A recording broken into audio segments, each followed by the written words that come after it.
কি করবা বলো? অনেকগুলা টাকা কিন্তু এখানে। এই আলামিন গয়না দেওয়া তো কত, এদিকে সামনে আসো, এদিকে দেখো কোনো কত হয়েছে, কত দেখো। 2000 টাকা। 2000 টাকা এখানে দেখছো তোমরা যদি, হ্যাঁ 2000 টাকা, 2000। 2000 টাকা না, তোমরা যদি চাও তাহলে এটা নিয়ে যেতে পারো, সমস্যা নাই, যেহেতু টাকার মালিক নাই। নিবা? তোমরা নিবা না? তোমরা কোন মাদ্রাসায় পড়ো? তোমার নাম কি? শরীফ আহমেদ। আর তোমার? তোমরা দুইজন কি হও সম্পর্কে?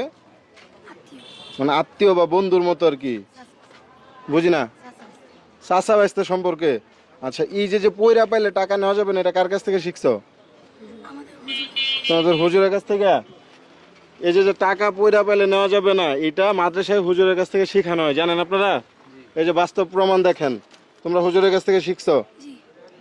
একটা সত্যি কথা বলি, এই টাকাগুলো আমার, আমি তোমাদের পিছনে ফালায় দেখার চেষ্টা করলাম যে মাদ্রাসার বাচ্চার সামনে যদি অনেক টাকা লোভ দেখানো হয় তাহলে তারা